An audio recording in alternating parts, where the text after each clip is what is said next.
ser as perguntas. Tá?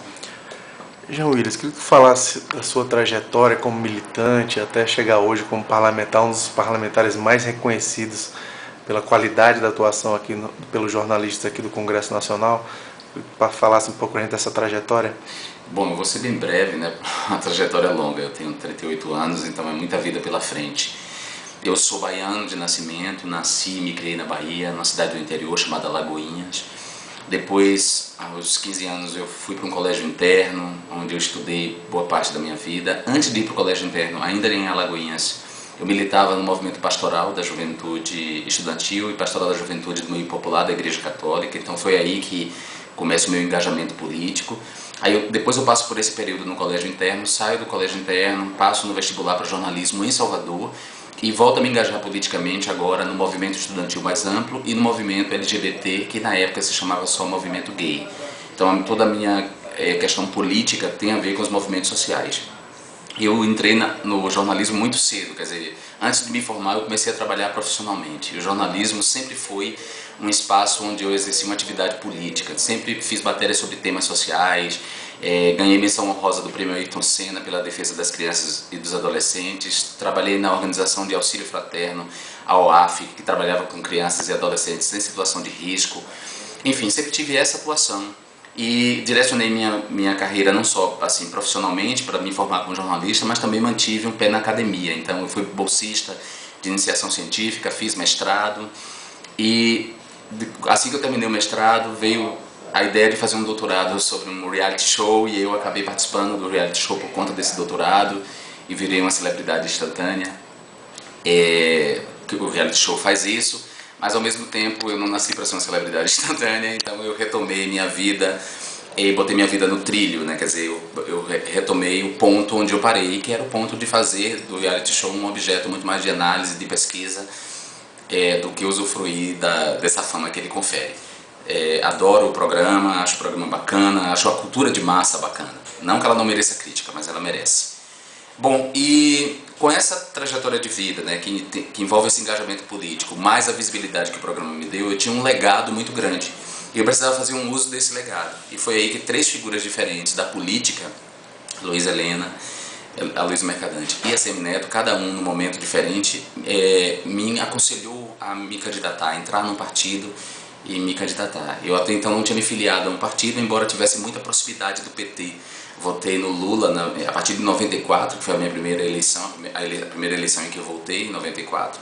Eu votei no Lula, então eu tinha uma aproximação muito grande com o PT.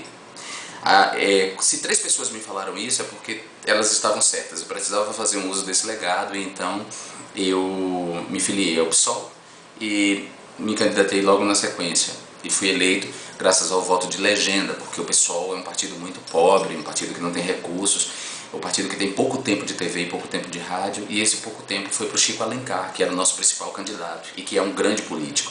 Então o partido investiu os recursos nele e eu fiz minha campanha com o que eu tinha, com as redes sociais, com os comícios domiciliares, e ainda assim eu fui o segundo mais votado do partido. E o voto da legenda, quer dizer, o voto da nominata, permitiu que 2 deputados fossem eleitos. O primeiro mais votado, que é o Chico, que teve uma votação expressiva, e o segundo mais votado, que fui eu, que não tive uma votação tão expressiva porque fiz uma campanha invisível. Bom, fui eleito e toco esse mandato, que é um mandato que representa muita gente no Brasil, né? Não só eu sou um deputado eleito pelo Rio, mas eu sou um deputado do Brasil ao mesmo tempo, porque eu toco um tema de interesse da nação, que é o tema dos direitos humanos e das minorias. E quando a gente fala em minoria, a gente não fala não necessariamente em minoria numérica, a gente está falando a partir do conceito de hegemonia, que depois eu explico para vocês no outro momento, mas o meu mandato é norteado para isso, para defender os direitos humanos, e os direitos humanos são os direitos econômicos, os direitos sociais, os direitos políticos, os direitos culturais e os direitos ambientais. Ou seja, os direitos humanos são direitos de todos nós, e todos nós somos humanos, tanto eu, que sou um deputado parlamentar, ou um deputado federal, um parlamentar, quanto o cara que é preso por ter cometido um delito. Quer dizer, a pessoa que comete um delito não deixa de ser humana, portanto tem que ter os seus direitos humanos também respeitados. E aí, entre essas minorias que eu defendo, está a minoria LGBT, que é a comunidade de lésbicas, gays, bissexuais, travestis e transexuais. Essa sopinha de letras aí que formam a comunidade LGBT. E a comunidade LGBT, ela é odiada, não é de agora, ela é odiada há muito tempo, né? Um ódio que remonta às próprias fundações da nossa sociedade, um ódio que remonta a 3.000 anos quase, né? Você como parlamentar, o primeiro parlamentar militante gay assumido como militante, não, sente esse ódio, esse preconceito aqui no Congresso? Sim, antes de eu sentir esse ódio como deputado eleito, eu senti esse ódio na vida, porque eu sou gay, assumido, e a homofobia sempre me acompanhou, né, e acompanha todos nós gays, mesmo quando a gente ascende socialmente, mesmo quando a gente conquista um espaço de poder como esse que eu conquistei, quando você deixa de ser um subalterno e passa a ter voz, ainda assim você enfrenta muita homofobia, né? No meu caso, a homofobia não se expressa só por meio do insulto e da injúria e da difamação, tem também as ameaças de morte. Então, na defesa dessas minorias, dessa minoria em especial, o LGBT, é que eu entrei em rota de colisão com um projeto batizado de Cura Gay. Esse é um PDC, um projeto de decreto da Câmara. Esse projeto tenta sustar uma resolução do Conselho Federal de Psicologia, uma resolução do Conselho Federal que proíbe que psicólogos apresentem terapias de reversão da homossexualidade. Bom, deixa eu explicar de outro jeito.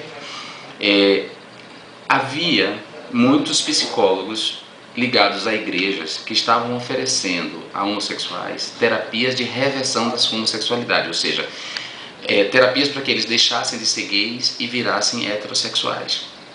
Bom, isso não é possível, porque a orientação sexual nossa não é reversível, a gente não pode reverter. Por isso que a gente não fala opção, a gente fala orientação, porque a orientação não pode ser revertida.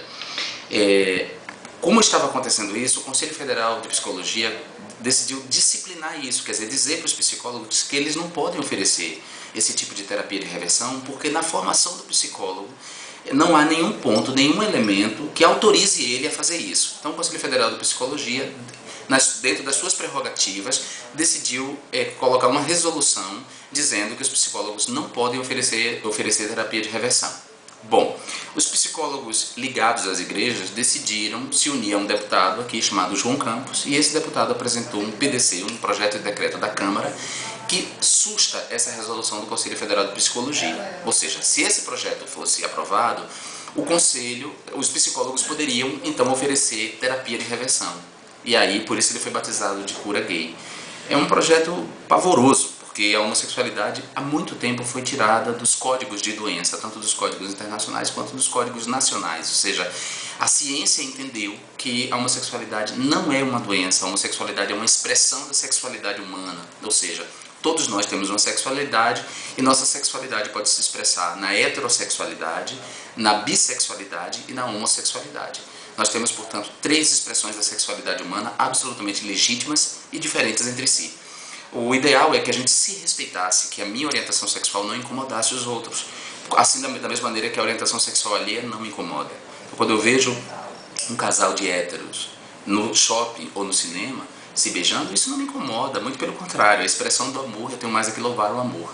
Eu gostaria que o mesmo acontecesse comigo, que cada vez que alguém me visse trocando um carinho, um afeto com uma pessoa do mesmo sexo, ela não me injuriasse, ela não me ofendesse, ela não me insultasse, ela não me matasse, ela não tocasse uma lâmpada na minha cara. Então, enfrentar o PDC da Cura Gay é defender o direito de todos à vida, à felicidade e à liberdade. Daniela, um prazer dar esse depoimento para você. Fico feliz de sua escola estar promovendo esse debate. Isso é cidadania.